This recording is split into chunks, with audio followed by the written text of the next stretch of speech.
this is for the one who ain't never had a love, yeah. This one's for the girl who don't feel like she's enough, yeah. Yeah, yeah, yeah.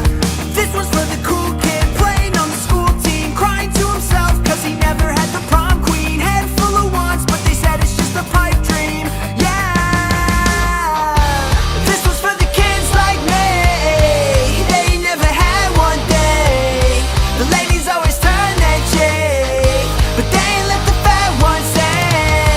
This one's for the kids like me, kept working when they had nothing. When people try to take their dreams, they stuck it to them, please don't change. For the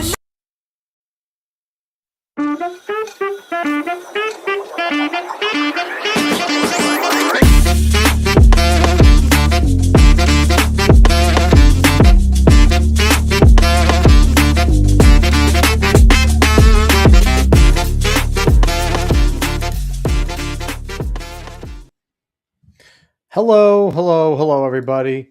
Welcome to the Alex Cuesta Show. It has been a while. How's everybody doing out there on this Wednesday, the 25th of February, 2026, episode number 192, closing in on 200 pretty quick. This is pretty crazy. But I just want to say hello to everyone out there, wherever you're watching from, Facebook, X, YouTube, Kick, or Rumble. Make sure you hit that like button, smash it. Hit the follow, subscribe, all that good stuff, and make sure you follow us on the socials. Dave is usually with me on these nights, every other Wednesday. I have no idea where the hell Dave is. He is somewhere in the abyss. If he joins us, awesome. If not, then the next time he's on, we'll just make fun of him and scold him, because that is what we do here, and it's always a good time. So real quick, before I get into last week's show and this week's show, obviously I've been doing more hangout streams in between my interviews, but there's something going on personally with my extended family. It's not my immediate family, everybody's safe, but there's something going on extended wise. It's pulled me away, so I haven't had the time, nor kind of the drive, to be quite honest, to jump on and do some of the hangout streams and kind of cover the news side of things and give my opinion. But it'll start coming back.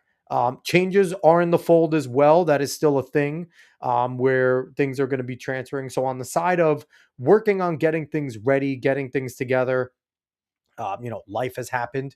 So I just want to let everybody know I'm not just like dipping out on the hangout streams. I still want to do those, still want to come and just chit chat and talk, but there's just been things going on, personal life, and I'm pretty sure everybody completely and totally understands that. Caveat ties, what is going on? How are you? Last week, I had a fun guest talk to Ryan Morrow, director of the Morrow Institute, jumps into national security stuff. Extremism is deep in like the different chats and stuff. Was a real interesting conversation. Really smart guy. So I encourage everyone to go back, listen to that, support Ryan, because that was a ton of fun to talk to him. But this week, so gear up, everyone. This week's going to be a little different, because a lot of times we talk politics and we'll do sports, we'll do some culture stuff. This is a little different. I'm stepping into the fashion industry, y'all. Look at me. Don't I look like a man that knows fashion? But this is a friend. She's incredible. She started something awesome, and I wanted to bring her on because I think she's going to be talking a lot in public, and she's going to need some practice on, a little rinky-dink show like this. So let's bring her in.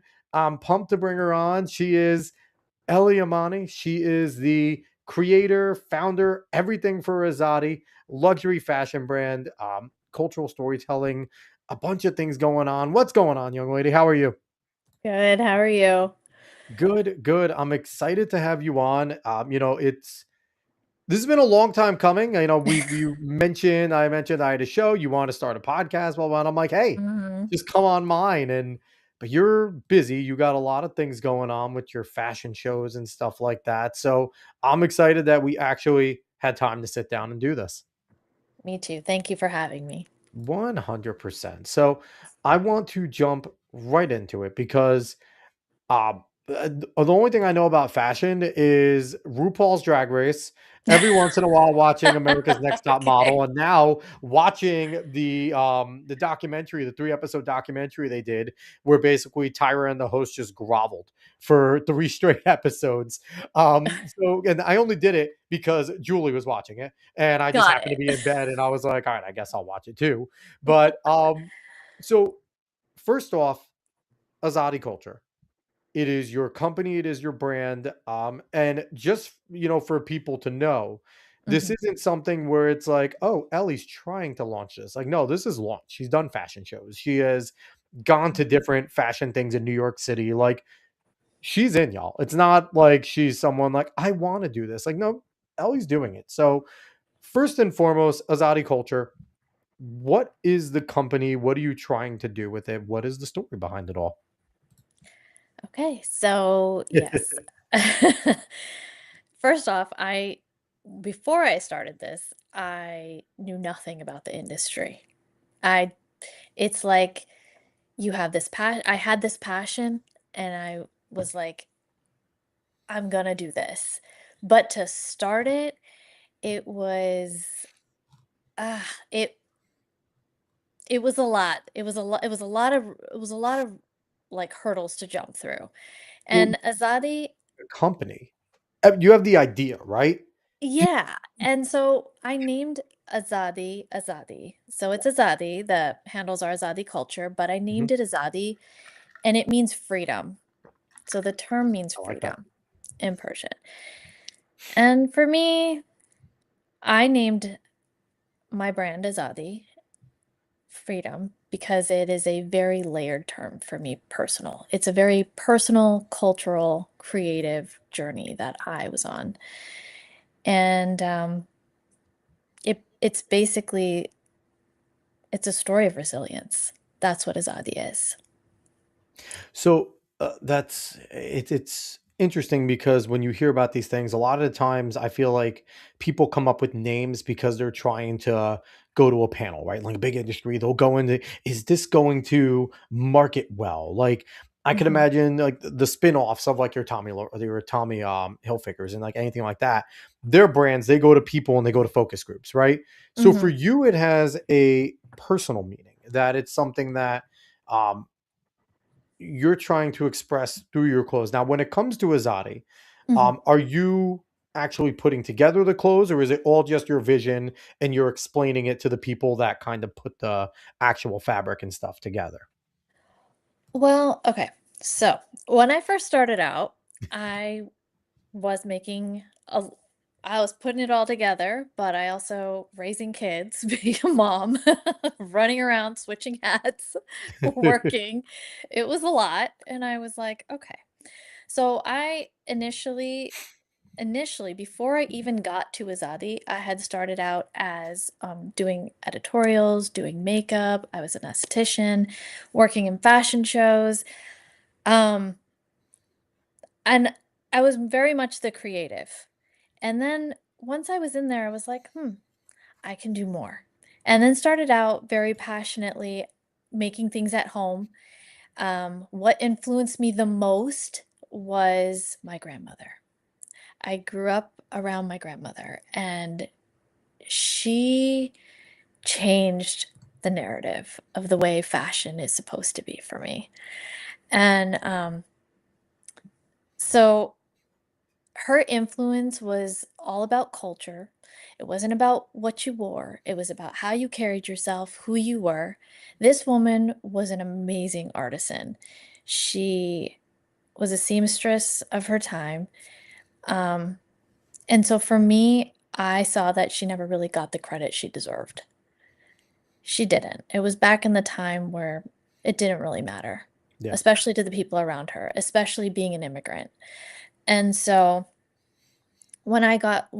came to wanting to build my brand, I wanted to highlight artisans globally. And first off the bat, wanted to show my own heritage and my own roots of being South Asian. And everyone was like, "You're not going to find anybody halfway across the world," because I don't have any family left in Pakistan or India. I don't have any family left there. So I was like, "No, I'm gonna do it. I am going to find somebody to say, Yes, I see your vision now. Um, So how long did that take when you wanted to do that search? Because everything sounds great, then you start doing it, and it's like, oh, so how long you did that hit take? so many walls. You Yeah. hit so many walls, so many people that don't answer or answer, Yep. work with you for a month, and then you never hear from them again. And it's Um, like, did they just steal a bunch of my ideas now? What the hell? yeah, yeah, you actually think that to yourself. Yeah. I was like, "Oh, no, I just showed them my drawings. I just showed them my designs." Um, and then I didn't hear from them again. Yeah. Yeah. But I sent out over hundreds and hundreds of emails because, once someone tells me that I can't do something and it's impossible, that word doesn't sit well with me. And so I was like, "No, I'm gonna do it." And yeah, I sent out hundreds of email and one person answered, not for fashion. He answered to do marketing. And Hmm. I was like, no, and it's not the marketing I need. I'm looking for an artisan." He's like, "Well, I do marketing, but my father's an artisan." And he saw my vision. He listened to my story.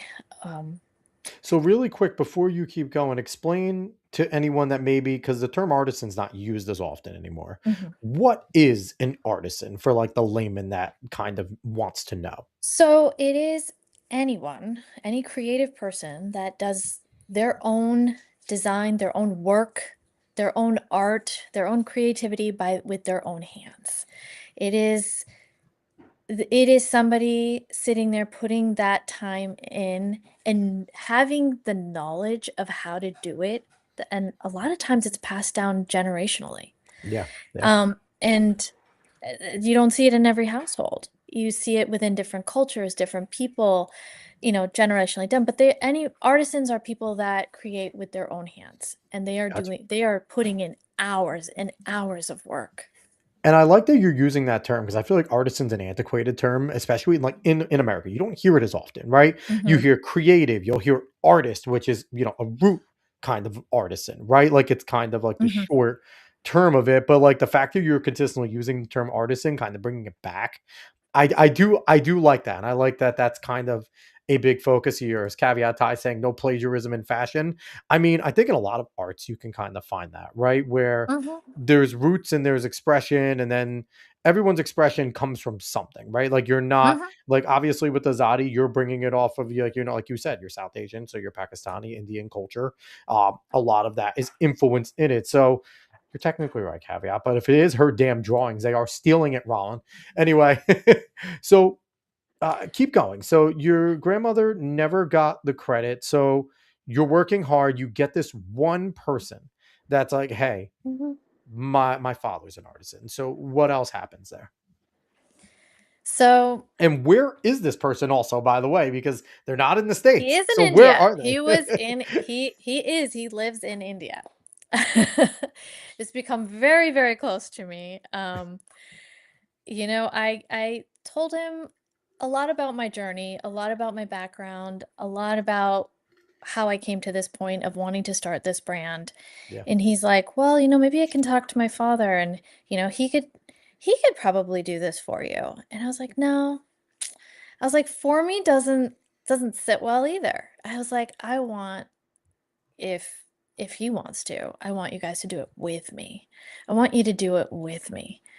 I don't I don't want that your father or anybody is working with me and they don't get the credit they deserve either. I don't want that." yeah, yeah, And so, I'm going to speak really broadly here because this is also why this family is so close to me and they've become my business partner. They've come twice to the second time just recently to the US. And it's been amazing. It's been amazing to join both sides and cultures and really mesh this together and being able to express that it doesn't matter where you're from, who you are, you come together with these amazing ideas and friendships, yeah. like obviously my parents were born in Pakistan and he's in India and he's like, "I don't care." Which is funny too, because we've recently just had the stir up in like the military between Pakistan and India. They're not military, they're not necessarily friends in a lot of ways. But you know what though? I understand that because I'm Ecuadorian and we're not supposed to like Peruvians, right?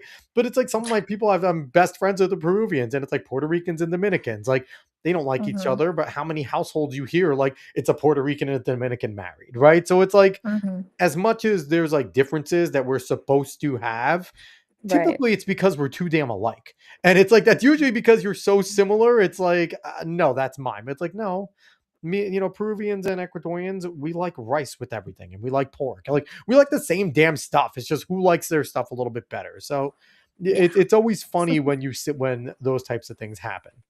Yeah. So it's been amazing. It's been fun. I mean, we've learned together. I would say it's really hard sometimes to explain. Like, I'm on India time, he's on US time.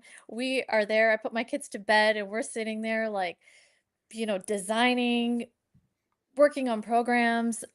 I mean, it's humbling in a way, because you're walking in with like, okay, how do I learn how to use this entire program that I've never even seen before? And I what is it? can A do 10-hour this. time difference to India about? Yes. Yeah, Yep. So my that's night is fun. his day, and we talk like every day, and he's become like the little brother I never had. That's awesome. That is fantastic. So a few comments here. Caveat Ty saying, I heard though the fashion industry take pride in actually ripping off others. It's a huge no-go in writing. I mean, I get that, and I imagine it would be some of the big eating the small, right? Like the big will see something and they'll take it, and if they get the runway on the fashion week, it doesn't matter if you had it first, right? Um, but and I'm pretty sure like we'll talk a little more about the industry like when we get to that, but some of the things you've probably seen, and caveat Ty saying not just inspiration but out and out copying. And yeah, yeah, but I think we see that in all creative instances where unfortunately some of the smaller people do get eaten up, but it's about making that stamp and consistency, right? Like being consistent. Nate coming in, what's up, Nate? Counter programming my stars, ouch. Hey, listen, Nate, I'm not worried about your damn stars. They're on my Wednesday. I do my interviews Wednesday, Nate. So, Ellie, these are some of my regulars, Nate and Caveat. They're always here with me every Wednesday, so it's always fun. And whenever I do random shows, they're with me. So Sounds good. you find your artisan, and now that's step one, right? So now the process of so is this when it started to become real? When did the whole process of, because again, you have an idea, you pursue it, shucks, it doesn't work, but I tried. A lot of people go that route, right? Mhm. When did it become real? Like, okay, I have an artisan. I have someone who's going to work with me. They're going to help me create more of the pieces together within finance and all this stuff. And okay, now I Mm, actually have to do it. Like, when did this become real and that you're actually a member of the fashion industry? you um, Probably September Fashion Week when I saw my stuff on the runway and so many people pouring out to me and really putting it out there and owning it and myself and my culture and walking the runway myself. I was like, all right, wow, I did that. It's out there. Yeah. This is really, really cool to see it all just come alive. And we did a show in town as well, and it was amazing. The community, the support, the love that I got from everyone was really cool. And and it's so, and I'd imagine too, like we've all been to shows and things, and you can tell when cheering and clapping is just courtesy or Mhm, if it's genuine, right? Like mhm. there's two different types where people are actually, so which one did you feel when you were there? Did you feel like the genuineness of people enjoying your pieces, and obviously you walking out on that runway like it's a big moment? Like I did. did you feel kind of, in the least lame way possible? Do you feel the love coming from the crowd for you and your pieces? I did. I'm gonna be really honest because I also chose to be in shows that were very meaningful to me Mhm. and worked with people that I truly trusted and that cared about me as well, that I met within the industry. And that itself is very rare and very hard to Yeah. come about, to find like real friendships within this industry. It's very hard. and I've been very fortunate. Yeah, because it's very legendary that the fashion industry is dog eat dog. Like it's very legendary. Like Devil Wears Prada is a fantastic movie, and I'm so excited they're doing a second one. But so you're unique in the sense that your company, while you're the forefront, you have your artists and you're working with, your company's legitimately a family ordeal. Um, Mm. your husband is incredibly supportive, which a great spouse always is, but you bring your kids with you to the shows. Your I kids do. wear pieces. They walk the runway. And I think a lot of people would hesitate to bring their kids to generally anything. Maybe be in the crowd, but not like fully be Mhm. involved. But you have them there, and it's not just, oh, you're gonna come walk in one show. It's no, Mm. you guys are coming with me every time. Yeah. So where was the thought process behind that? Bringing the kids with you and allowing them to go on this journey with you? Oh, okay. So, first, to generalize it at first, I wanna say that I bring my kids everywhere because I truly want my children to learn what it took their mother to get to where I am right now. Yeah. I want them to know what resilience meant. I wanted them to see that their mother had no educational background about this. I had a passion, I had a determination, Mhm. and I threw myself into uncomfortable situations around people that had, like, full fashion background, profiled, graduated from such amazing FIT place, and yeah, yeah, all oh, these places. amazing Yeah. places, Yeah. like, from all over. Marist, go Foxes. Yeah, and then you walk into that, and they're just like, "Wow, where did you graduate from? These designs are amazing." I'm like, "I didn't. But I I did with not." with that caveat though, and no, not you caveatize. With that caveat, you find though that like the industry creators didn't go to these schools.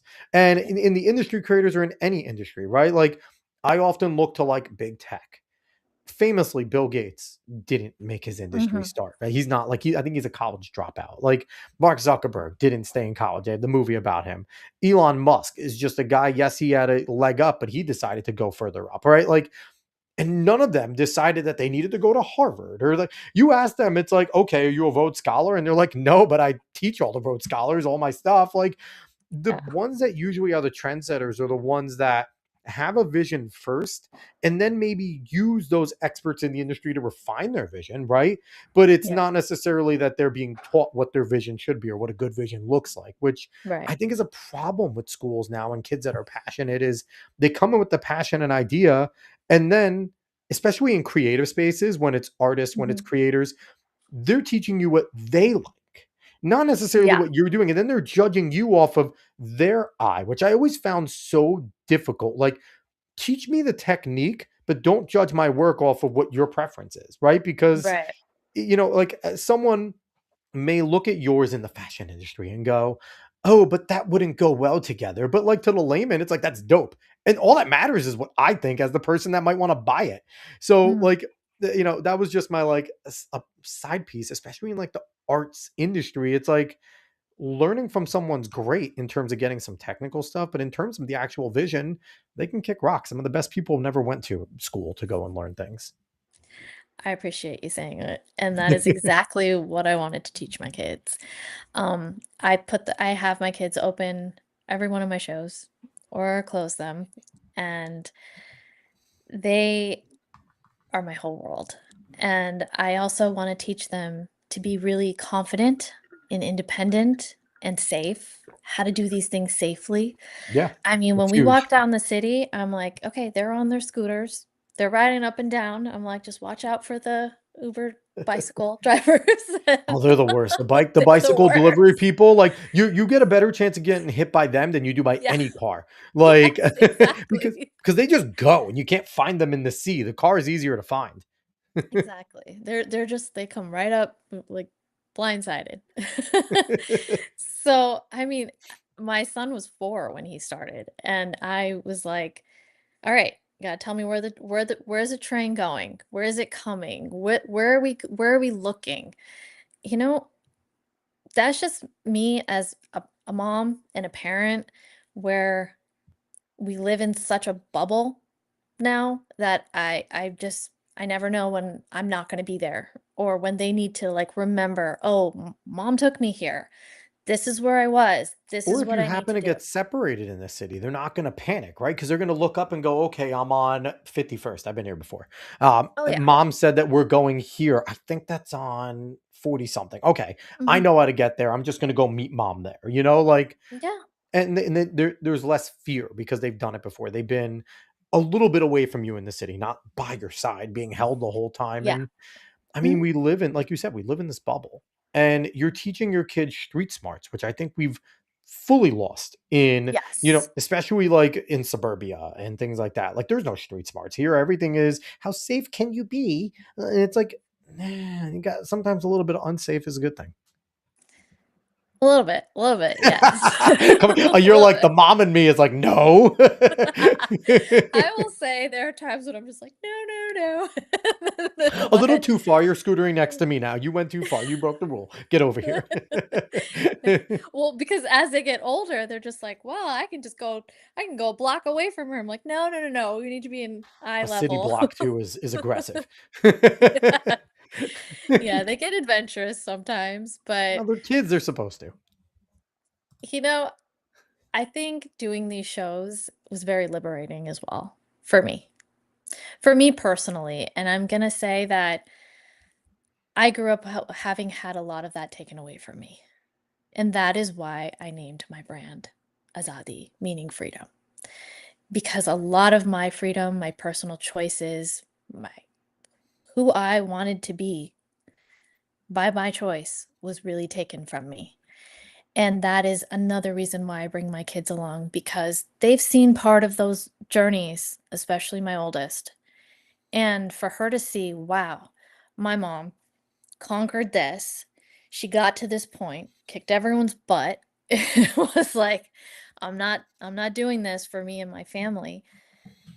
And my biggest joy in life is that I have been able to be resilient and come out of so much trauma, Yeah. generational trauma, which most people can associate with actually, but just don't talk about it.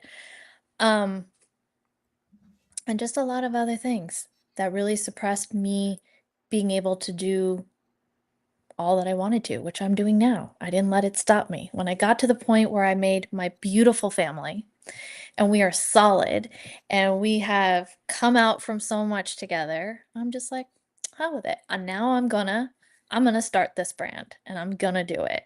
And for them to see that, Yeah. they will always be able to question themselves and say, well, if my mom could have done that, there's no way that I can't do anything that I want to do, you Yeah. know? And I think that part of you bringing them with you too, it's like, I think it becomes a little more difficult on kids when you're doing it on your own. They're watching mom or dad go out and do it, right?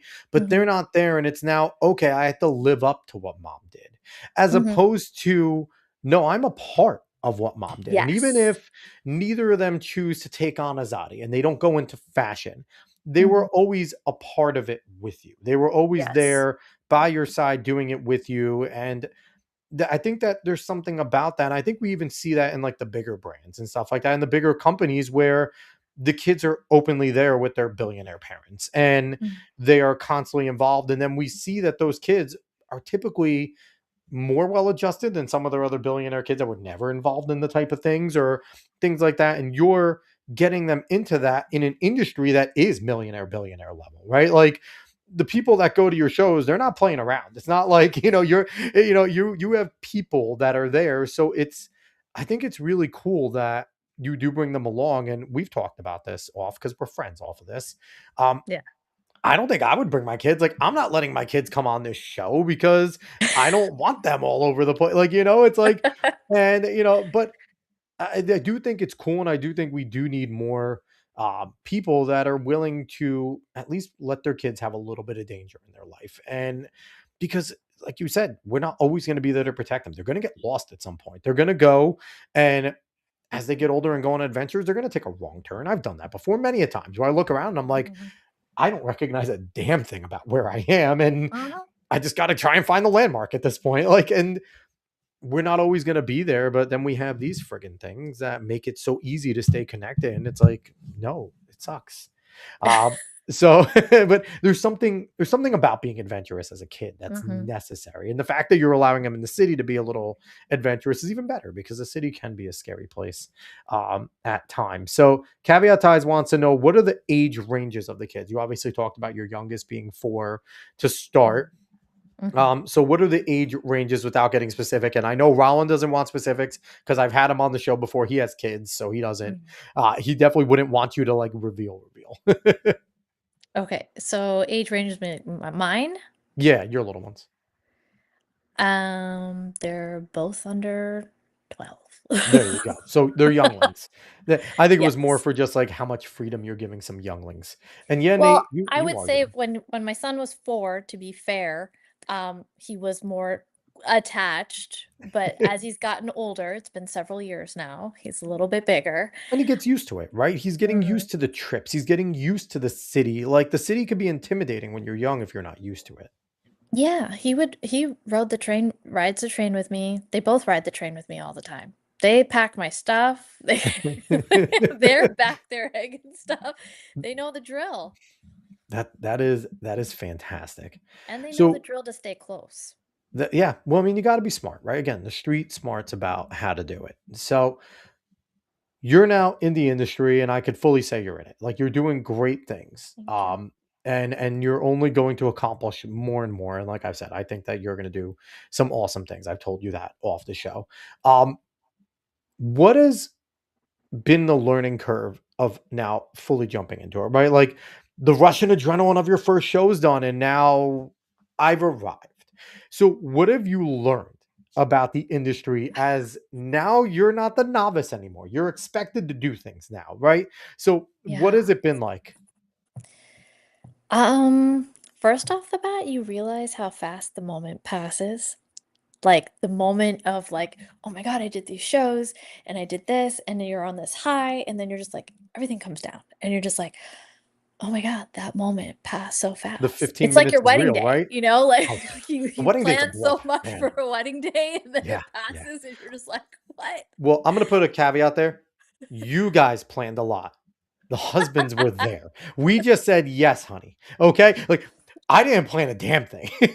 I gave my selection for Julie to be like, "Okay, I'll go with the other one." That's what I did. I'm gonna say something really funny because I know if my husband ever hears this, he's gonna be like, wait a second, guys. He planned our whole wedding. I didn't do it. See, I didn't plan a damn thing. Julie planned it all. She planned it all. And I was like, just like, yes, honey. She's like, seriously, I want the answer. I'm like, no, you actually don't. I know you don't. You just want me to say the one I like so you can go to the opposite. No, I was like, everything I love. I'm just gonna close my eyes. I want one big surprise. Great. And it was everything I would have ever imagined and more. Jesus, nobody bought the Espírito Sancti to him. Like I wouldn't have dared try that. Like I wouldn't have wanted to get divorced on my wedding day for doing everything wrong. Like, Yeah. oh my God. But I guess like so for with this fashion, it's like, yeah, there was that moment. I learned that you spend so many months creating the walks and moments. It taught me to value the process as Mhm. well.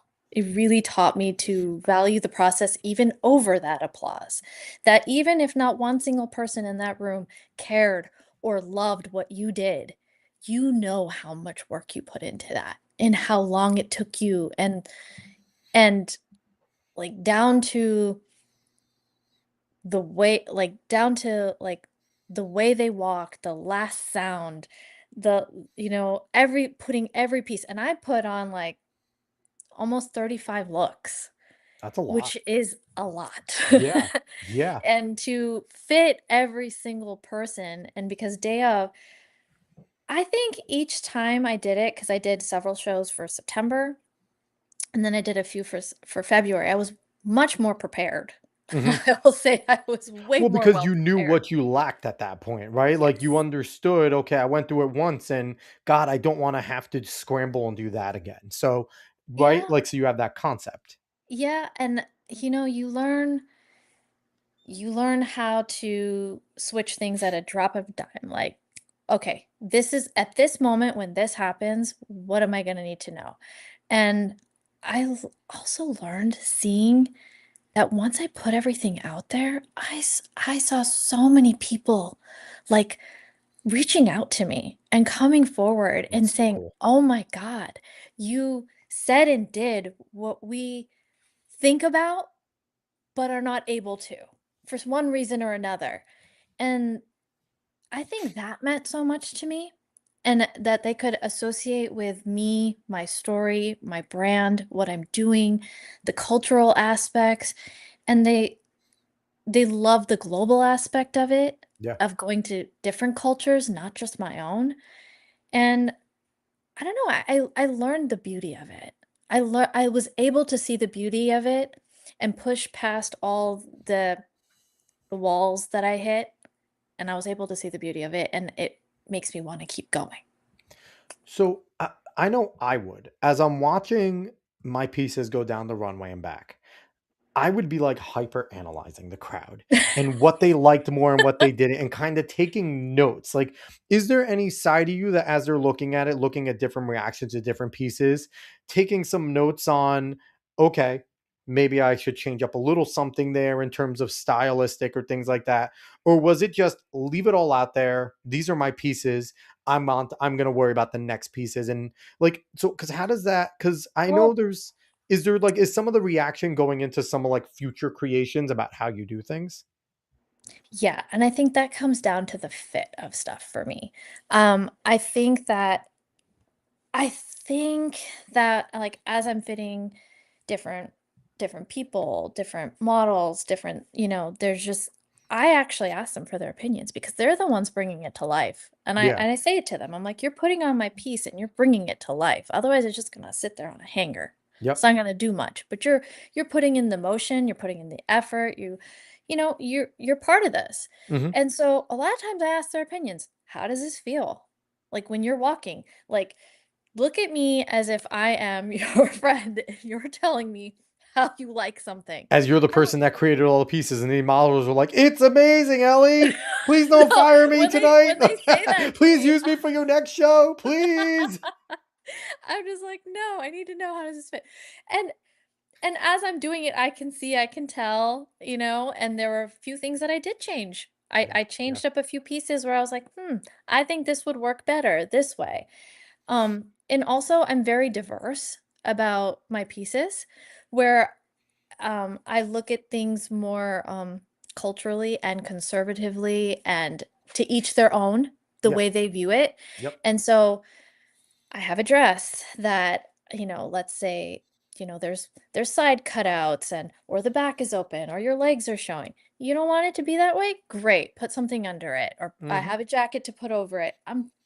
So I've had a lot of models be like, "Well, I'm really conservative about this because of my culture or my religion or whatever it is." I'm like, "Cool. Cool. Put this under it." I think I styled it differently.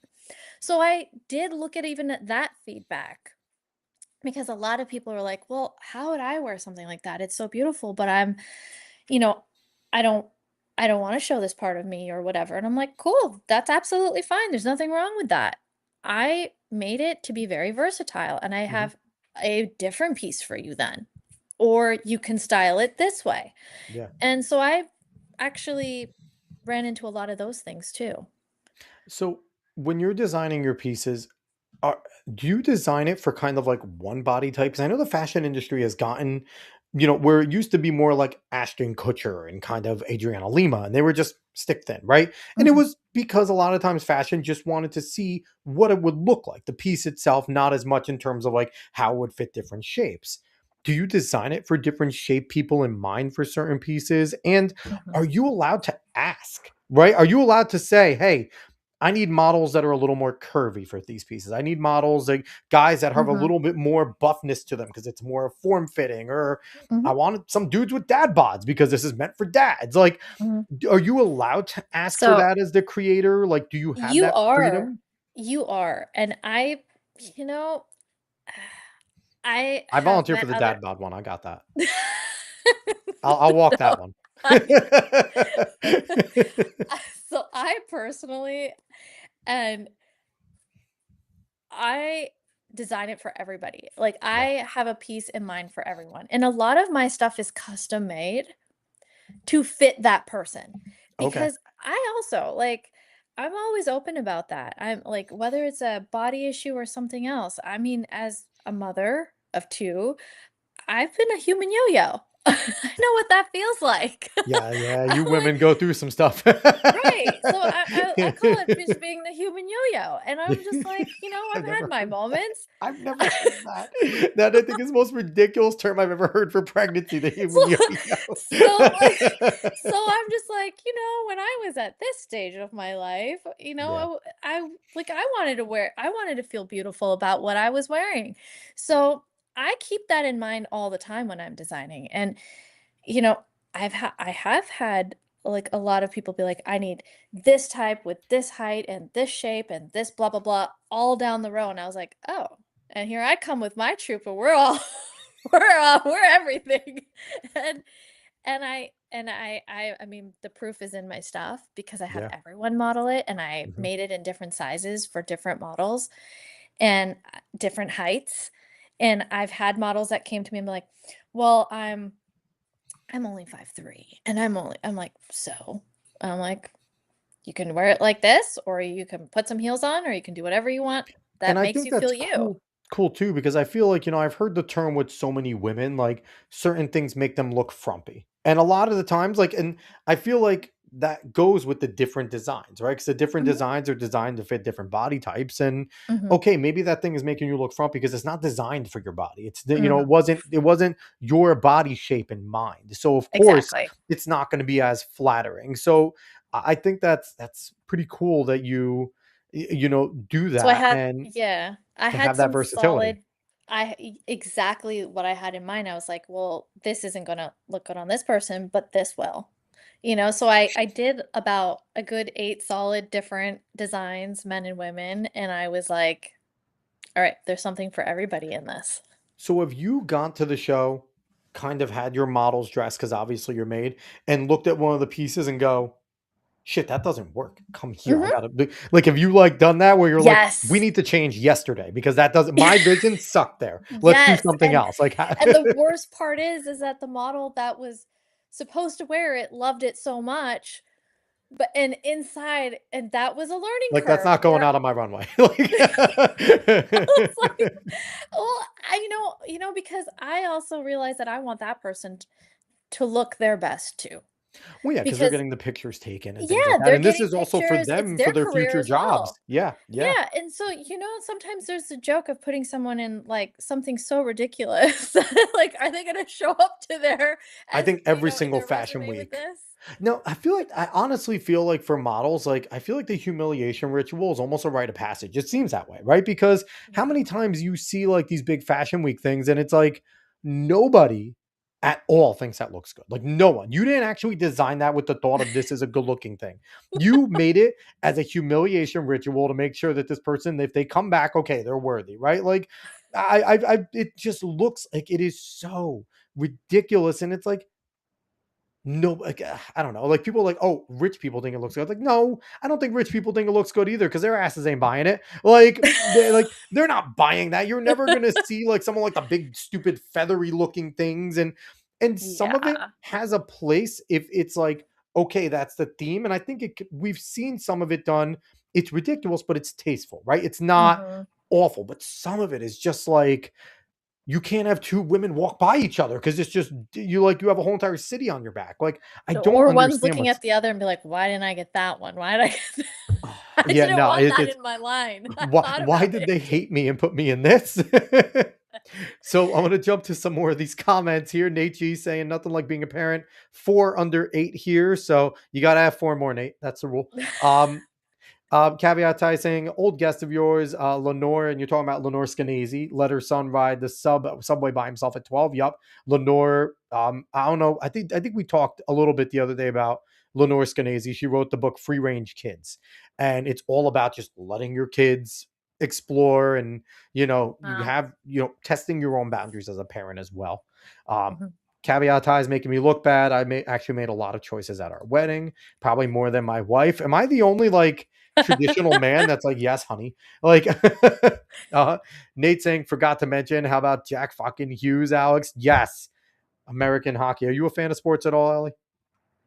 Yeah, I am. Do you? So, did you watch any of the Olympics? I watch a lot of the Olympics. Me Did and you the watch the kids. American men friggin' win and the American women too? I show love Yes. to both because fantastic, job. I'm pumped for both of them. But yeah, Jack Hughes, I'm a Devils fan, obviously. Where's it at? Wrong side. Devils, and he's a devil. So pumped for him. Um, Caveat Ties wants to know what kind of outfit is the most flattering for a dad bod? You should make a Okay. whole dad bod line. What you should do is you should make a dad bod line for dad bods of every different culture. So you need to make one for like a South Asian, one for like a, European, one for like Spanish, and just do a whole dad bod line. There's all these Cultural. different dad mods. Cultural dad bod line. Are you You more know, the I beer belly dad bod? Are you the formerly in shape dad bod? Are you what are the dad bods here? Like, we got to go through all of them. Hey, you know what? I will say that I have put my suits on genuinely put my suits on guys that were like, "Well, I'm out of shape and I'm a dad," but I'm like, "You can rock this." I was like, "You can totally rock this," and they have. I will not mention names, but they have. Don't be mean to your husband. That was one. I will say he's in great shape. I have seen him, damn it, okay? He's a stud. But No, he rocked my runway, and so have others. And they've rocked it. They looked great. I mean, honestly, dad bod is like the joke, but you guys suit up and you clean up nicely. I mean, you guys look great. Like, what? Don't say that. But I'm like, what am I gonna be like? Mom bod? My mom bod can't fit in that dress. I put a lot of mom bods, including myself, in my clothes. Okay. I'm convinced the cummerbund was created for dad bods because even back in the day Oh, they had it. So they wore the yes. cummerbund to hide the dad bod. It's kind of like how women used to have the corset. The men had the cummerbund. The women had the corset to like suck it in. The guys had the cummerbund to hide the dad bod. It's true, but you know what? In our culture, we also have it for women. So Really? go to town and eat whatever we want that See, night. I am kind of jealous of like the South Asian and Middle Eastern because they do wear like a lot of the long robes too. So you can't even tell. Like it's all like flowy and everything. Like it's a surprise every time. Like they go and take swimming. Either they're ripped or they're not. Like it's either one. Well, I think so for my clothing, because I'm a first generation American, Yeah. right? So the fun thing about my clothing was that I got to make modern American pieces with touches of my roots as Which my is awesome. first show. Yeah. Yeah. And that was really cool. And then Well, I think that's cool too because like that's something that you can see in a department store, right? Where Mhm, it's actual like, typical American clothing what we're looking for, but with the touch of something different. I think people like that. Like I think we've seen a lot of people like the different. Like obviously I point to like Armani Exchange. Armani Exchange always has like a little bit of like a different look to it, but it's mhm. made it kind of its thing. Like I've never been a fan of Armani Exchange. I think it's a little too gaudy for me, but I know a lot of people love that. And there was another one that was like very gaudy, but listen, a lot of guys rock it, but like to be able to add a little bit of that to it and make it Mhm. like I think that's something that could be mainstream, and that's kind of good too. Like that's there's nothing wrong with being mainstream. Mainstream makes money. Yeah, I mean that if you were asking about a learning curve and a lot of I worked with the Brooklyn Fashion Mhm. incubator program, and even the director of the program was like, "Ellie, I understand you're so passionate about this, but you got to make it a business too." Yeah, And it yeah. was a learning thing for me, like, okay, you know, she's like, all the time and effort you've put in, like, what has it been, like 2 years, 2 3 Mhm. years, like since we've been here in New York, and it's like you put in all that time and effort, and then you need to see the return of that, you know? Yeah, do So you it was a just wanna learning be an thing. artist that is making money, or do you wanna be a starving artist that tells everyone, "I used to be good," because you had to drop it at some point, right? There is that. Right.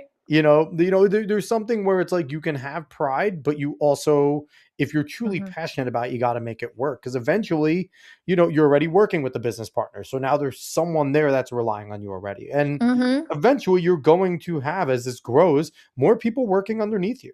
So Yeah. it's going to be one of those things where, sure, I have a passion, but I also need to make sure that I'm good to my employees and that they're being able to feed their families off of my passion as well. Absolutely. Absolutely. If you see the artisans that do not just the artisans that not just his dad did my main piece, but they have artisans working in the factory, and those Yeah. are the people that I want when because it's a luxury fashion brand. And the reason Hmm. is because I want to pay them where they can actually take that money to their home and be like, Yeah. I Yeah. was paid for my work. I was not underpaid, but I was actually paid for my worth. And that's what I really want to start seeing be more mainstream. I feel like that's always been an issue, especially with the textiles, right? Because the Oh yeah. textiles were always, a lot of the times, and you see it in the movies and stuff, but it was like the side job for a Mhm. lot of mothers and stuff. Like they would go work in the textile factory and they would, knit and put things together and things like that. And I feel like they've never, it got better sometime in industry because Mhm. certain standards came into play, but I still feel like we outsource a lot of that because it Oh is yeah. difficult. It's a lot of work. Textile is not easy, but to give them a fair wage is, something that uh, is awesome, and it's a great aspiration, and I hope that you're never like hit with reality in the industry of like, cool, you could do that as a small business, do you want to take the next step, like because there is I always that at times that it comes to, it's like, great, that was cute, you paid people a fair wage, do you want us to get mainstream? And I think a lot yeah, of people get hit with that. it's true, and I think that, it's the beginning, Hmm. but we're doing great. We have a lot of people reaching out to us, whether it's for custom orders or pieces or, a lot of things. So Or I'm crappy little podcasts. stop that. What? This is not a crappy podcast, okay? This is amazing. Thank you. This is getting me warmed up, okay? Right? I'm I'm gonna your pre-show. appreciate this for life. I try. I try. But at least on my website, which I think hasn't really been done before, where any artisan that works with us, I don't care what country you're from, I don't care where you are, but you'll be able to find them on our map, which is very cool. Let's go find it. Where's our map here? What do we Yes. got here? So this website is live, but we just need artisans to come on board so we can pinpoint them. So that's what we got to do here. But this is, and so these are some of your, This is in Poughkeepsie. We took some of these shots in Poughkeepsie. this is awesome. And these are some of your pieces here. Hmm. And this is the work on them. So cool. So anyone that wants to go visit azaadiculture.com, you can see all the pieces and go search for some of your meet the artisans. Let's go see. Do we have any? So there we go. We got to get some artisans out there to work with you more. That's the thing. Hmm. Yep. So we're just putting the word out. This website is fully live now, so we'll be working on it, putting up our different shows, content, whatever we are, you know, can reach more people out there. So what has surprised you about, now that your foot's in the door, that you're in the industry, you're getting contacted? What has surprised you that you kind of didn't expect when you were really getting into the industry? Um, that that sometimes people are not as genuine. A That lot of was good hard. And actors and I actresses. know Yeah, they really are, and you really get blindsided by it because you put your whole heart into something and you become cautious. But I told myself not to ever become so cautious that I'm closed off. I took it as a lesson. I took it as, all right, I gave this person a chance, didn't go so well. But that doesn't mean that that's going to happen the next time around. Yeah. And I think and even here, just doing podcasting, right? You can kind of, and you get that sense as you do it more. Okay, this person, I'm going to keep at arm's length. I'm not going Right. to burn the bridge, but arm's length. Where Mhm. this person, okay, this is genuine. Like, I think that we Mhm. are, they're a cool person, and I'll find out more as we go. But, uh, you know, as the kids say, you get a vibe, which isn't a Mhm. new thing. I love that they're using vibes as a new thing. Like vibing has been around since like the 60s. Yeah. Anyway, but it's like, you get a vibe with someone and you feel like, okay, they're my type of person, right? And Right. you get that feeling. And sometimes it's wrong. Sometimes people are great actors, but at the same time, like you start to learn and discern. And I feel like it's different in every industry, but you kind of get that. Right. Yeah, yeah, and the other thing that surprised me was all these people reaching out and associating with my vision, with the brand, with wanting to be on board, and just connecting with so many people was really surprising and a great feeling. But I also feel like that's also where like the arm's length comes in, right? Too sometimes, right? Mhm. Because you have to be like, yeah, while this feels great, okay, now I have to parse through who is really worth working with versus who is Yes. just good to have around. And maybe we'll do something in the industry together, but they're not in the fold. They're just there. Yeah, so you do have to have that. You have to have your inner circle Hmm. of these are my solids, Yeah. and these are my acquaintances. And then there's the crowd, and it's your safe zone Yeah. emotionally and also just to stay within people that you trust. So, what has been some hard moments with this? Because obviously, we're talking about the success, we're talking about the runway, Mhm. all this stuff. We heard good things. For anyone that's looking to maybe jump into fashion in some sort of way, Yeah. creative design and things like that, you've been doing this seriously for about 2 years, like you said. What have been some of the hard moments that have made you just sit there and go, "Why am I doing this?" And we've all had those. So, what have been Oh, those yeah. moments? When it's a long day, I'm going down to the city and to meet either a person or to have, network or to do this, I am so exhausted because I have walked the entire city Your and feet I'm are so probably you tired. probably have the Dr. Scholl's on craziness on your heels or whatever you're Yeah. wearing at that time. And you're just so tired and you come home and you're doing it several times a week. And sometimes there's no return on that. You either don't hear back from the person or the lead went nowhere and you've financially put in a lot to it and you've gotten up at like 6 a.m. to get your kids on the bus and then get on the train and come home before they even get off the bus. Yep. And you're just so tired. And you're just like, Am I am I doing this right? Or somebody comes and tells you that something that you're doing sucks. You're gonna hear it. It just sucks. Or like, that's not that no, I don't really like this. Or no, what about me? Or you get a lot of that. Or did you even think about these people? Or just I got hit with a lot of that in the beginning. I Yeah. really Yeah. got hit with it and I'm just like, "Oh my god. How do I please all these people?" Then you just have to realize that, no, what is your solid vision? Like, what And do did you you learn that want? some of those are actually compliments from people? Like they're like so envious that it's like, nope, Yes. thanks. The hate's a compliment.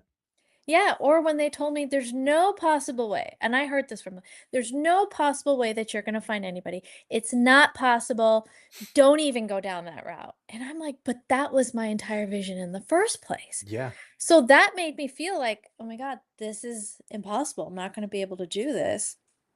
So have Like, you been hit like, in terms of because obviously so many things are political and I don't want to get like super political, that's fine. but have you been hit with, oh, you're brown, you're Pakistani, the people aren't going to do this. They're not going to like your cultural stuff. Like, were you hit by any of that? Because I know there are in the, on top of that, you're a woman. And I know Yes. there's so, and I don't know if the fashion industry is a little different with that because they have a lot of women and different Mhm. things, and maybe it's a little more positive in that nature. But did you hear any of that in terms of like, oh, well, they're going to be bigoted against you because of X, Y, and Z? No, I think okay, so I think Good. most people yeah, no, so I think in that aspect, there are a lot of people in the fashion industry that are being really wary of that now, that they never were before. Yeah. But the ones that haven't gotten to that point yet, yes, have been like, well, your own culture or your own this and that are going to be the first people to say stuff to you because you're not doing it this way and you're not doing it Oh, that yeah. way They're and going to you're be the hardest fusing ones on you're you. you're fusing cultures together and you're an American, and the American people are gonna be like, why are you doing this? And why are you doing that? Have I had people question me? But once I told them, this is what I'm about.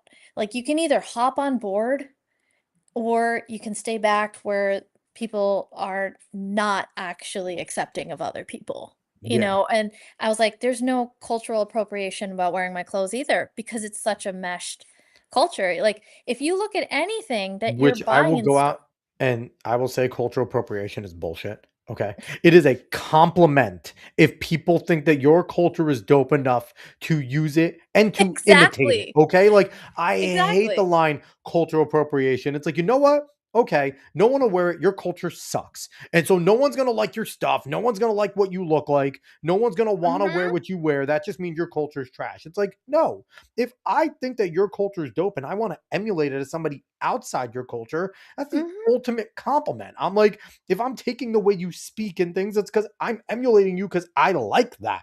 Like, that term to me is just such a it's I understand gatekeeping because I'm a gatekeeping nerd. I get that when it comes to certain things. And so it's like I get that, but at the same time, it's like that's so stupid. It's a compliment. Yeah, Like if it's important somebody to attribute to it. yeah, yeah, like, and if someone asks, it's like, "Oh, where's that from?" Like, it would be okay to sit there and be like, "Oh, no, I got this is influenced off of, like, I have a Pakistani friend, and I loved it, so I wanted to get, like, something that looks like them, and I bought it, and I think it's dope." Like, that to me, like, that Right? would be That's, like like, that would be like me amazing. looking at your stuff and going, "Hey, Ellie, can I get a shirt from you because I wanna wear it on the show?" And, someone that knows your culture looks and goes, "Well, why are you wearing that?" It's like, "'Cause it looks cool, damn it. Supporting a friend, shut up." Like, that's my Exactly. feeling on cultural appropriation. Like, I think it's so Absolutely. stupid that people That is complain about it. absolutely exactly how I feel, and I loved showing that stuff. I Yeah, loved showing my designs. I loved sharing the culture and being able to mesh it because also being first gen, way back when, back in the day, when the street lights went out and that's when we went home. Back in yes. that time, you were juggling 2 worlds. Mhm. You were oh, I was. I Yeah. was juggling 2 worlds. And whereas being born in the US, people are just like, "Where are you from?" Because of the color of my skin, and I'm just like, "Seriously, dude? Like, where are you from?" You know? And I had a little bit of a big mouth.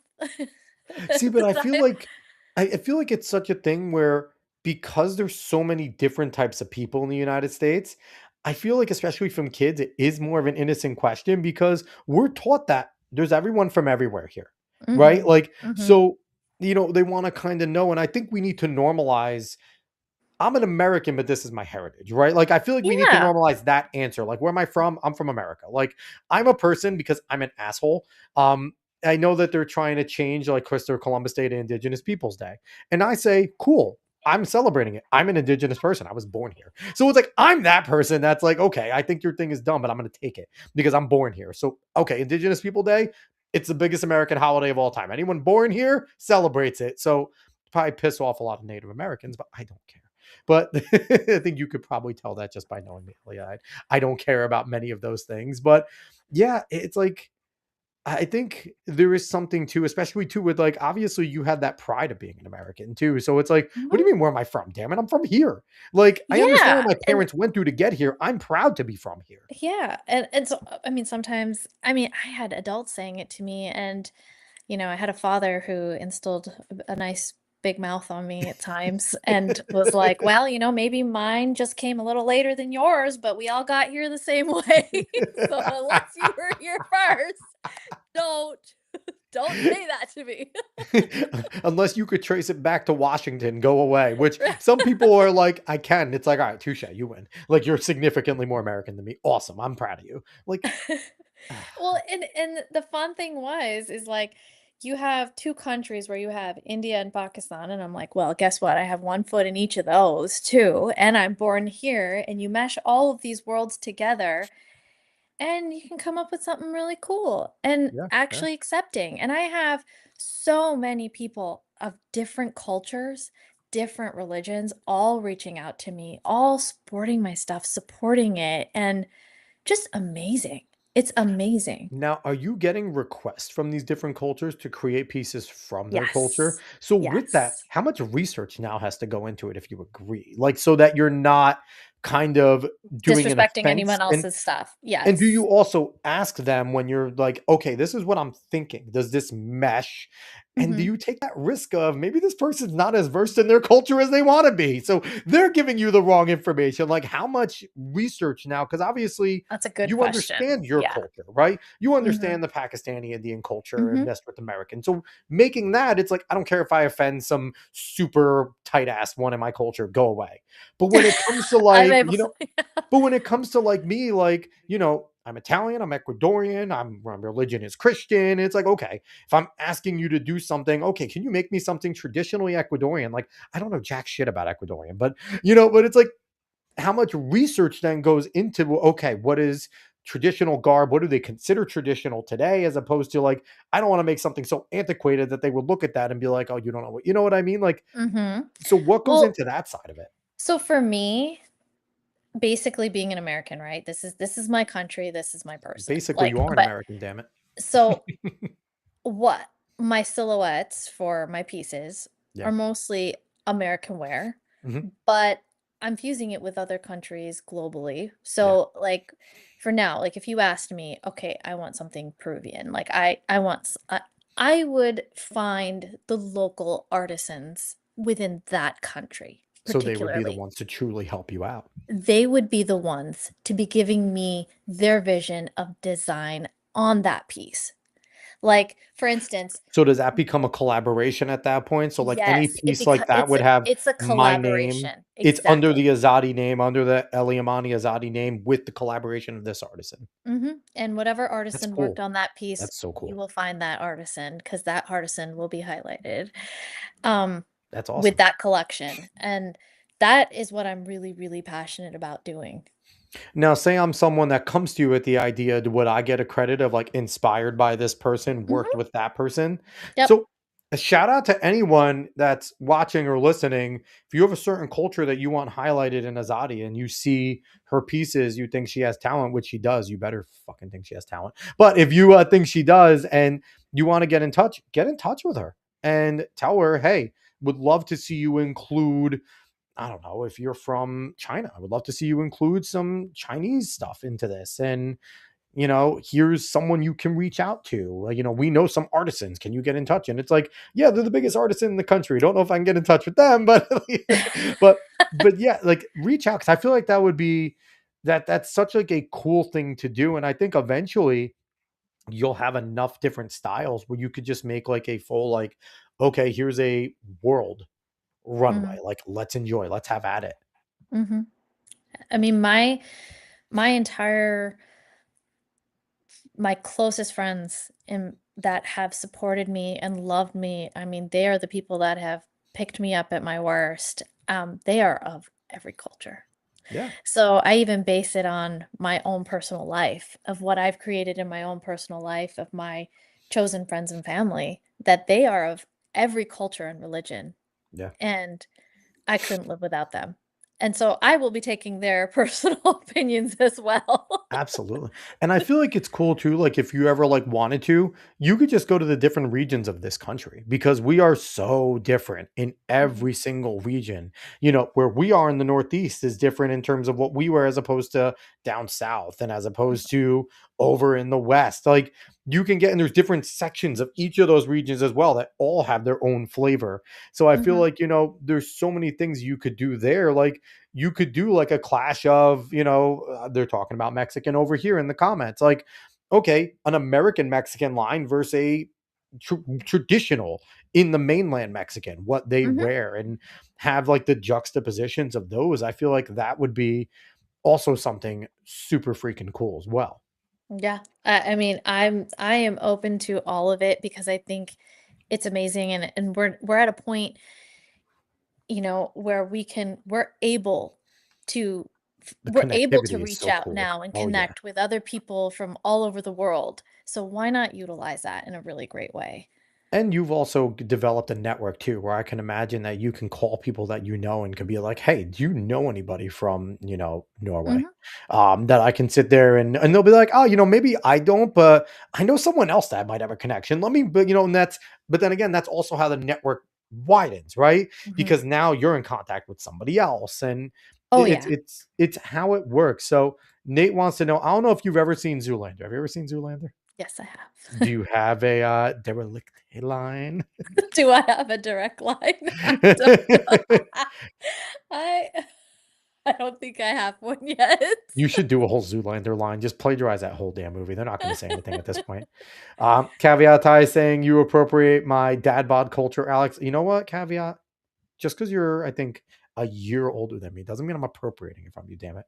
Um, Nate, you saying in Arizona, if you're brown, they don't ask. You're just counted as Mexican.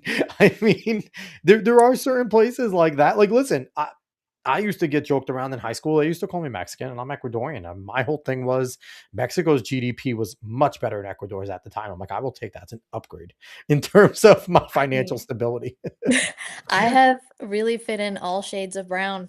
I anywhere I go, it's a brown country, like, she's one of us. I'm I feel like, like "Okay." that's where we get along. Like the brown people kind of stay together. Like I have, like we just like, are you still brown in the winter? You're cool. Like, like, that's how you That's could the tell. thing. Like, did you go? Is that just a fake tan? No, you're out. Like, you guys are asking caveat ties brown. Okay, they're all asking each other if they're brown or not. Caveat ties throwing in wooden shoes. Yes. Just love, you gotta love reading the comments sometimes when they have their own little sides. So the last few things I want to talk to you about, I appreciate all the time you've given me. You're fantastic Mhm, as always, Ellie. Um, when you're looking at your pieces, and mhm, obviously culture is a big part of it, what goes into the parts of the culture that you kind of want to preserve in it? Like, do you have like certain things that you want to include to kind of make sure that that's highlighted in some of your pieces? What has been some of the thought that you've gone into that? yes. So, you kind of elaborated a little bit when you were like, when you go to different parts of a country. Yeah, So, I also realize when you're in one country, you're from so many different tribes, so many different there's so many different flavors in that country. That's how I like to say it. 100%. So, when I look at the pieces, like I think about, the north, the south, the east, the west, all different parts of country. There's so much art within one country. And within the So, classes, right? Like the different classes yes. were different things of people. So I like on one of the men's pieces, I use more of a geometrical shape because there was such a huge Islamic influence, obviously, in India, Yeah, whether anyone likes to say so or not. I won't get into it, but so I used a lot of that print there. I used a lot of the flower shapes. I used a lot of the henna shapes. I used a lot of the flower making skill on some of the dresses because that's its own art. I started out wanting to replicate bidri art because it's done on metal and it can only be done in a sand and so what is Bidri art? Give me a little bit because it I is have no idea done what the on hell that is. metal. It's almost etched in metal, and and the coloring comes from the sand in India, from this particular part of India and Bidar. So That's it's near cool. Hyderabad. And I'm gonna look that up. so I was like, wow, because my husband's family is from Hyderabad, India. Shout out to them because I absolutely love them. and and mine were from the north. So when I looked at my pieces, I was like, okay, this fabric, this flow comes from Delhi. This one is from This Agra. is Yep, Bidri there you art? go. This is Bidri art. And you This is see the made art with on like it. sand with the coloring? The coloring, yeah, there's a whole process to it if you look it up, and it can only be done there, nowhere else. And so I wanted to Fucking awesome. replicate that into my clothing. Yes, because it was such a beautiful art and it has a lot of history from my personal family actually. Um You guys did this stuff? So, yeah, my father's side are Jishti, which they brought a lot of that art to this area in India. And Ooh. Yeah. And so I was like, wow, it's like a total mesh of my husband and me and our roots together. And yeah, so a lot of my Awesome. brand was my first collection was very personal, and I wanted to showcase my own personal journey, my life, my culture, my roots, my family. And so yeah, I looked at each piece and I wanted to take parts of the country with it. Yes. I think what's cool about what you're trying to do with your line is your options are almost unlimited, right? Because Mhm. culture changes over time. So you Mhm. can even go with like, okay, I want to look at some antiquated Pakistani and Indian stuff and bring that into my line. Or I want to, Mhm. and so like you have such a infinite amount of things that you can do where it could just continue to go and go. And as you work with more in the expansion like that, it's really cool. I think caveat ties is a really cool question here. What's your favorite fabric to work with? Ooh. So you'll see it a lot in my first line. I Ooh. absolutely love the silks, especially mulberry silk. Um, because it's nothing is, there's no question about how clean of a silk it is, and no silkworms were harmed in it, so it's amazing. But I love flowy fabric. I love flowy fabric for when it comes to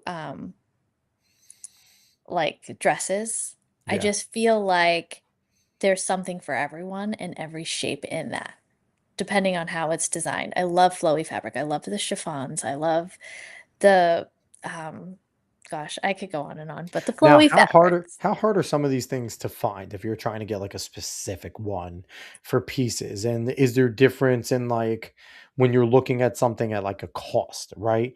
Okay, Mhm. like I really love this fabric, but this one's just similar, not as great, but similar and significantly cheaper. Like as you're someone starting out, are you looking at it going, man, I got to go with that cheaper one for now? Or is your Oh quality the most yeah. important thing? I did a wool silk jacket was like my first jacket that I did, and Yeah. oh my god, the material was so expensive, especially in the garment district. I was like, "Oh my god, now this is gonna." But I was just playing around, and I made my first crop jacket out of that. Yeah. Nice. Absolutely love crop jackets, by the way, if you want everyone, no question, because I feel like it fits anyone. It Now, just what looks is a great. crop jacket? Here's the thing. You're throwing things. I'm not a fashionista.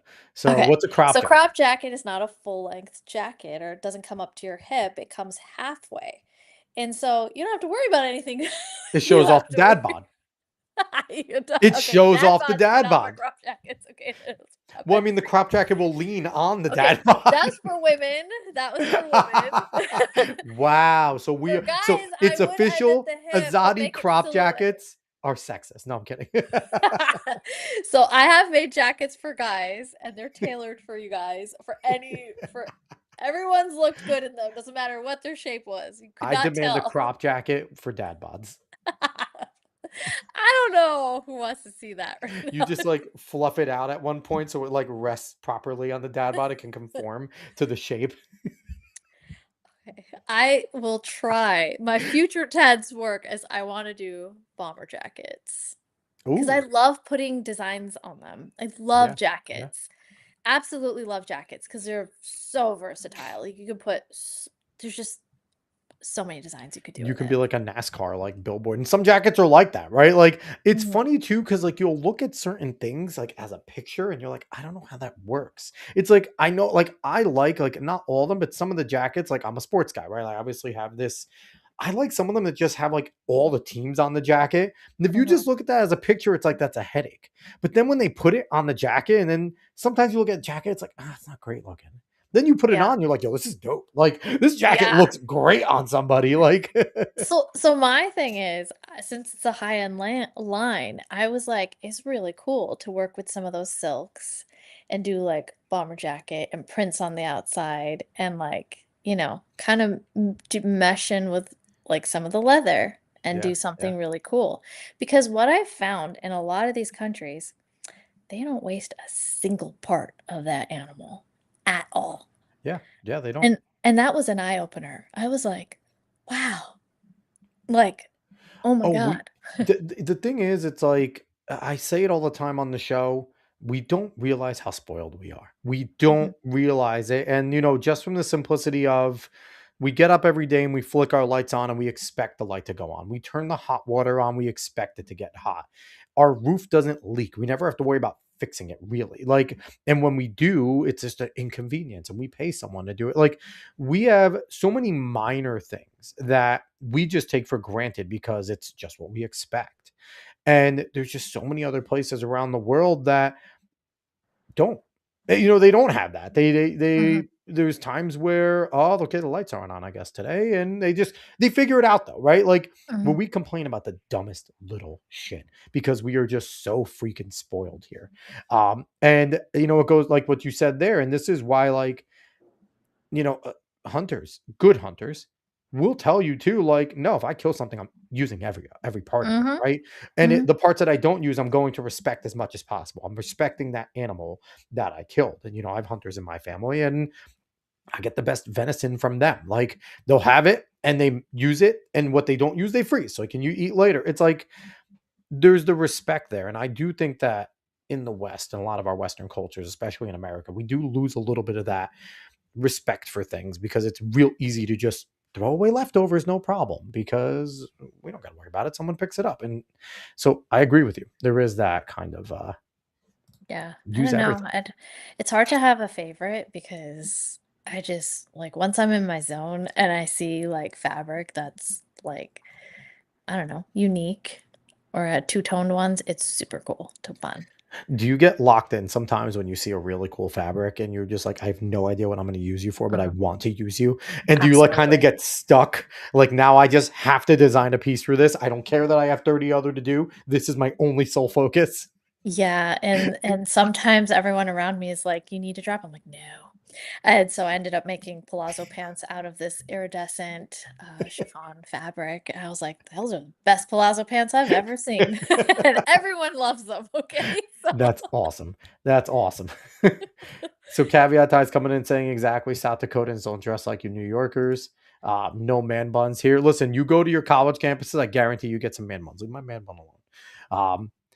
Adam coming in saying, but the Jews. It's always the damn Jews. Now, we listen, we love the Jews here. Adam, what's wrong with you? Adam saying we need to ban skimpy dresses. I remember hearing high school girls saying it was hard to find dresses good enough to pass the dress code. And I think that there's a time and a place for that. And I think we're Mhm. getting a little bit of modesty coming back into the younger culture. I really feel like we're Mhm. having that. Um, and I think I always say we don't give kids enough credit. Like, kids are dumb, but kids are also smart. They see things going on. And so do you find that balance with yours? Because you do have Mhm. a luxury line, and the luxury lines do have a lot of, like you said, cutouts and things like that. Mhm. But you also said your models, some of them are very modest. And, like I said, it's Mhm. culturally, like, I don't show that much skin. And are you Oh, yeah. finding that you kind of do you want to make some more conservative pieces, or is it kind of just you make a little bit of everything?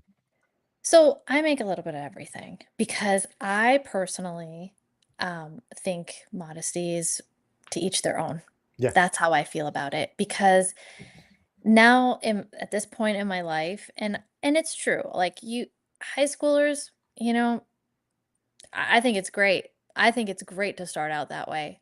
That's just my personal opinion. I also don't blame high schoolers, and like, people look like at high school kids, like guys and girls, like they're like showing off their stomach. I'm like, I remember when I had an 8 pack. Like, okay, I didn't want my shirt on either. Like, I looked good in high school and college. Now it's like I can't get a shirt on quick enough. Like, I just feel like every single person has their own personal journey that they go through, yeah, and they will be at different stages at different times. And that is why I'm very versatile with my pieces because what and if you look at different cultures, okay, what one culture seems is like the right conservative way, yeah, like, oh my God, if you showed your arm, it was like, oh my God, what are you doing? Like the yeah, whole town yeah. will talk about that woman. And where the other one's like, "Dude, it's an arm. Chill out." Like, right? Yeah, well, I So mean, we've looked at it for years, and it's coming into America, but like bathing suits are a big one. Like in Brazil, thongs have been there forever, right? Like, no they one don't bats care. an eye seeing some girl's ass on the beach. Mhm. And it's starting to come up here, but for the longest time, it was like you would see that one woman that was confident enough to rock it, and it's like, oh, you know what I mean? It was like, because Absolutely. it was a taboo, and like speedos in Europe all the time. And You have guys wearing that's speedos here, and it's like, All right, I guess you do you, bro. Like, Yeah. So I have that's something that I'm really conscious about. Um, and like I said, I have my own personal journey that I'm very open to share, and hopefully, like, everyone will know my backstory of my brand and my journey. But yeah, even there was a point in my life where I was like, this is ridiculous. This doesn't make any sense to me. And yeah, so yeah. fashion is a way of personal expression and people's identity. I have people just wearing a dress, like, which would be deemed as the all-American modesty of just wearing a dress, like a Sunday dress. And someone Mhm. else is like, no, I cannot. I do not want, like, they wanted, like, some of my jumpsuits had, like, a see-through pant. She was like, Mhm. "I would prefer that I wear a pant underneath this," even though it was covered up to the knee. And I was like, "Absolutely, put it under there," I will because say though, the traditional American sundress is unbeaten. Okay, I don't care what culture you come from. You it's come to what? America, it's unbeaten. You see a girl in an American sundress. I don't get. You're a red-blooded American, a red-blooded man. You're like, sundresses are the greatest thing of all time. Like, you can But ask see, most that's the thing though. guys. I have to, so I have something for everyone. Yeah, Whereas if yeah, you don't like this, don't buy it. Go to the next thing. And yeah. there's something for everyone in this. Even in the men's, like, if, like, I have, like, a silk shirt with, like, work on it, and some people be like, yeah, no, I don't do that." So we'll wear the other work shirt with some stuff on it, Yeah. or, like, a sports jacket. Like, I love making the sports jackets because 'cause they're Sports fun. coats are so I'll say this. My goal is always to be wealthy enough that I can wear a different tailored suit for the rest of my life. Like that is my ideal wealth. So Okay, it's that's like, fair. listen, there you go. Like, I think people don't like when people don't think about that. It's like you got to be really wealthy to wear a different tailored suit for the rest of your life. Like that's my goal. So like the sport coat to me and like sports coats, a good fitting sport coat just feels good. There's a lot of suits and stuff that are uncomfortable, but a good fitting one that's tailored to you that looks good. There's nothing better. Yeah, I agree. And you know what? Yeah, I hope that there's always something for every single person in every one of my lines that they can find themselves in it. And so that's also something, like, I want that no matter how big or how small you think you are, I want everybody to kind of feel and see themselves in these pieces I and be like like, "Oh, cool. I can associate with that," or "That's for me." Or I see my work in my roots there, or, "Yeah, I'm an American. Wow. Okay, I'm an American with the same roots as her, but and I should be proud of this." yeah, I should be yeah. proud of, and not feeling like I have to juggle them separately, but together. Yeah. Which I think it was initially the American ideal, right? It was that Mhm. people would come here, you can keep your culture while assimilating to American life. Right. And that's kind of like we've always been that way where it was like, listen, we all share that we're American. We have pride in this country. We love it. But it was cool to walk into somebody else's home and just see a little bit of difference of how they live. Where yeah, we Mhm. all have the same goal in terms of our pride here, but walking into different households, whether it was going into my Egyptian friend or my black friend or Mhm. another white person's house, like it was like we all had a little bit of differences in our cultures, but again, like we all had a same shared goal as a country of people. And and I think that that's cool that you're trying to bring that together, right? Like it's okay still to be both. We don't have to, and I think that's a big issue that I think a lot of people have seen is people are just so desperate to try and resegregate. And it's Mhm. so bizarre to me Mhm. that it's like they're putting their immutable characteristic or their culture first. They're Right. not the we both bleed the same color blood. We're Mhm. both on the same exact land. We might have a few disagreements on how we want to get things done, but we still want to get to the same place of making this place better. And Right. I think culture like yours, like culture is a big step for that. And Mhm. clothes are a big step for that, whether people believe it or not. So you trying to do that, I think is something incredibly cool. Thank you. You know, something I want people to think about, no matter what culture you're from, and even in American culture, it's always what is the neighbor thinking? What is that auntie thinking? What did that uncle say? What are they saying about her? And then you're so programmed as a child of this community to like fit in that mold. Yeah.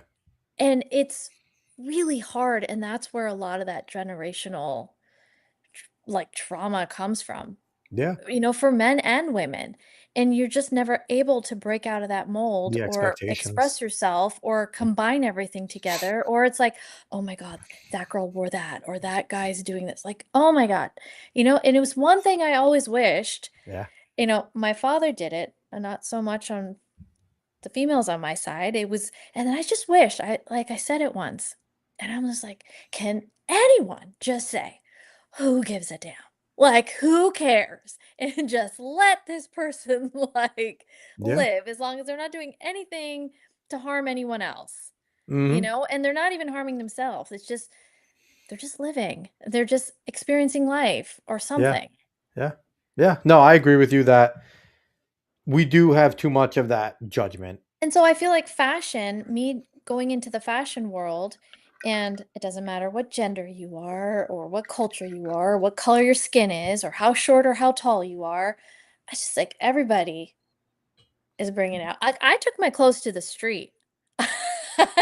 In the middle of New York, I took my clothes to the street, and I was like, anybody that was coming around, I was like, "Hey, would you like to try this on?" They're like, "Me?" I was like, "Yeah, why not?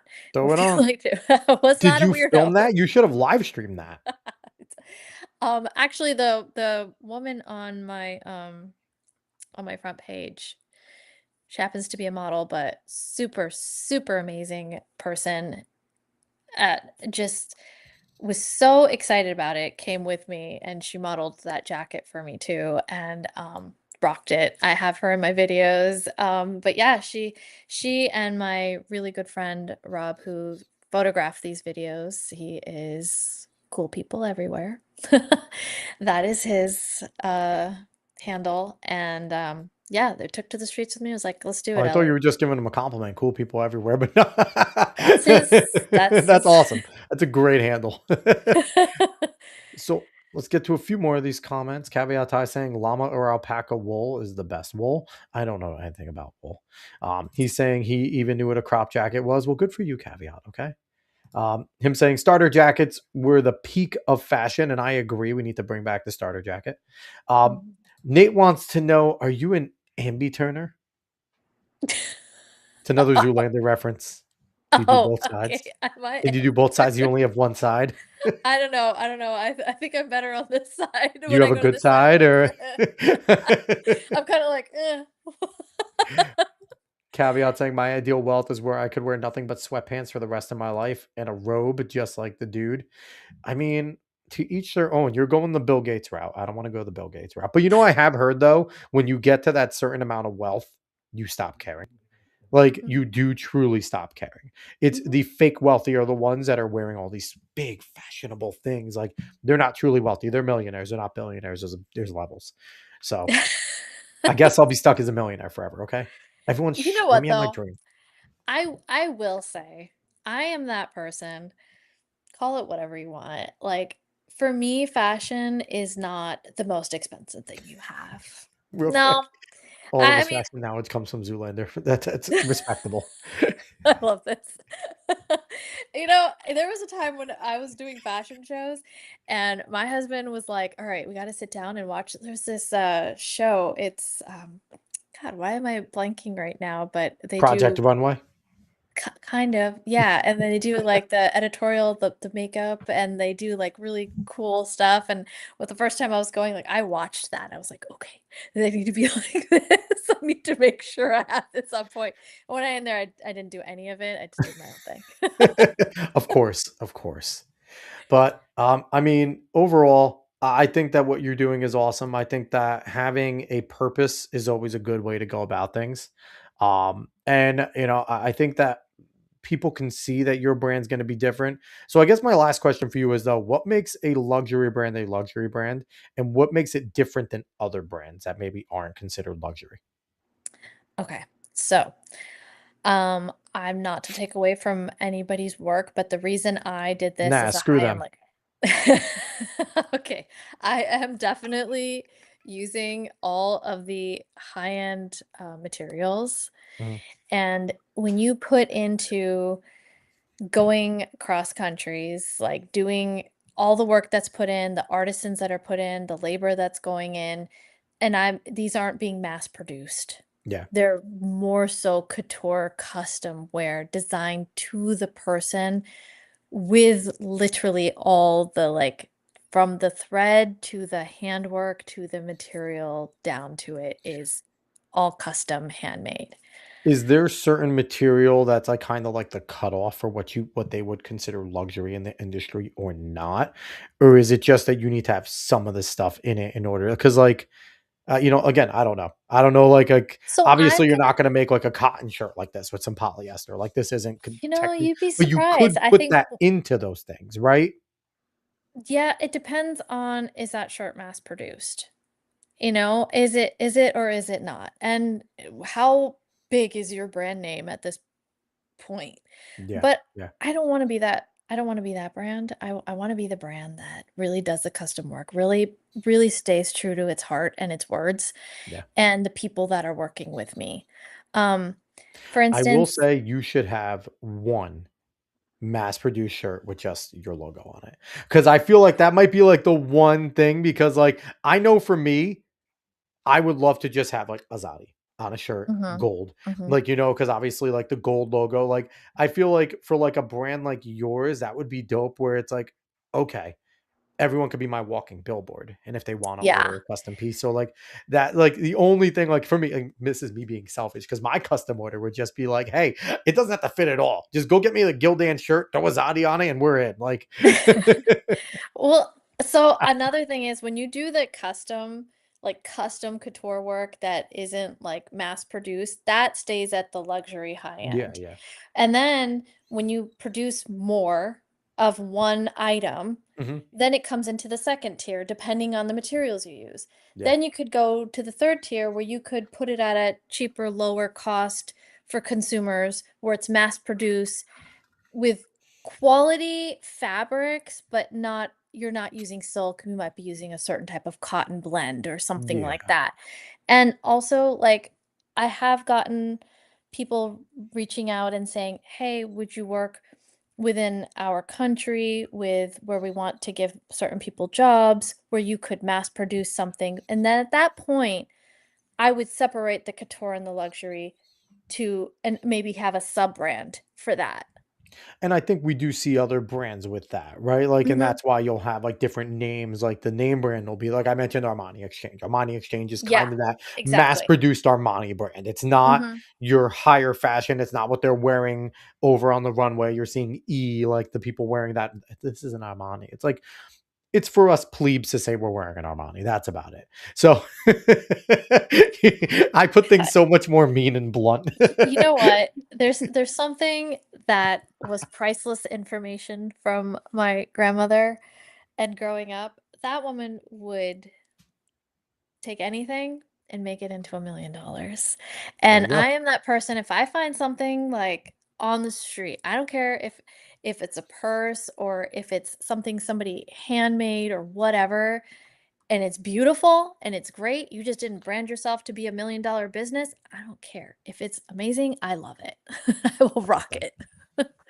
So, Ellie, this has been a ton of fun. Thank you so much for jumping on the show. Thank you. This was This a has been lot of fun. It this has really been was. this has been awesome. So I want everyone first and foremost to go over to, let me make sure I have the right thing here. Go to her website. Go to azadiculture.com. And that's spelled with two A's in between, Azaadi. Go there and go visit her website. And also, I want everyone to go over to her Instagram over here, Azaadi Culture, and go and check it out. This is where you can see the runway stuff, some of the pieces that she has, the different things. Like I thought that this thing was, oh, I can't see it because I'm not logged in, but this one right here is awesome. It has a cool little fabric look to it. Just see, Ellie's designs coming to life here. Do you just look through your Instagram at some point and just be like, this is all me, and that's crazy? Yeah. Yep. Like this all And a came from lot of your brain. Yep. And a lot of these outfits I've duplicated in different sizes and stuff. And I've had people be like, I really Oh, want to wear this. And I'm like, I got something for you. Let's do it. so yeah, Instagram's mad at me because I'm not logged in. But but um yeah, so I love this, but I also want to mention for everyone, you are going to be speaking at an NGO that's with the UN for women. Um, that's friggin' awesome. Are you, how pumped are you about that? And what are you going to be talking about over there? I am so excited and I'm so honored. I, I, d- you know, as my good friends, including yourself, said, there's never a right time. Nope, And there is everything not. just happened to push me out there. And there And you I'm are. really excited to share my personal journey and my story and how I got to the point that I'm at right now. And I'm so blessed and thankful to be at. So, yeah, I am March 16th. I will be sharing that journey, and that's my personal story. And I hope that everybody can tune in, zoom in, maybe even show up in person Yeah. to support it. It's the most amazing platform to be on, to be speaking as an advocate for women. And I mean, it's really cool that you're going there. When you told me you're going to be speaking to a UN NGO, I'm like, that's how the hell did that happen? That's awesome. Like we were just talking about you doing fashion, and now all of a sudden you're going to be speaking at like a women's conference. Like that's friggin' sick. So I'm pumped for you. I think you're going to do a great job. Thank You you. are going to shine there, and people are going to resonate with your story and things like that. And they're also going to want to see your fashion as well. So I'm excited for you. I want everyone, if they can, if you want to go and listen to Ellie tell a little bit more in depth about her personal life, some things that she didn't get in depth to here, but you'll hear more about it there. March 16th. Like we said, I think down here, if you go and you look it up, there is the registration link down there for the webinar and things like that. So there is a ton of stuff to go there. So Ellie, you're awesome. I think what you're doing is awesome with Azaadi. And I mean, I just like catching people like you before you're big and famous. So then I could sit there and say, remember Ellie? She doesn't talk to me anymore, but she's a bazillionaire making pieces. Like you watch E on the runway, like half the Golden Globes and Oscars are her pieces. But I mean, I'm pumped for you. I think you're going to do great stuff. And thank you so Thank much for you. coming on. Thank you so much yourself. I'm so happy that we did this. So everyone, I thank everyone for watching. Nate, Caveat, Adam, thank you guys always for hanging out. We appreciate it. Wherever you watched from, YouTube X, Facebook, Kick, Rumble, smash the like button, subscribe, follow, all that good stuff. Go follow Azaadi Culture. That's the handle there for Azaadi and Ellie and her journey, and it's only just beginning. If you go follow now, you'll be able to be that person to be like, hey, I knew about Azaadi before it was cool. You guys are all losers. So giving you the inside info before she blows up. That is what you want to do. So I'll be back. Like I said, got some personal stuff going on, so I might be back. I might do some few hangout streams within the week. But I appreciate everyone for watching. We'll be back. Maybe David will be around at some point. If not, he can kick rocks. But no, appreciate everyone. Thank you so much. So long, y'all. Thank you.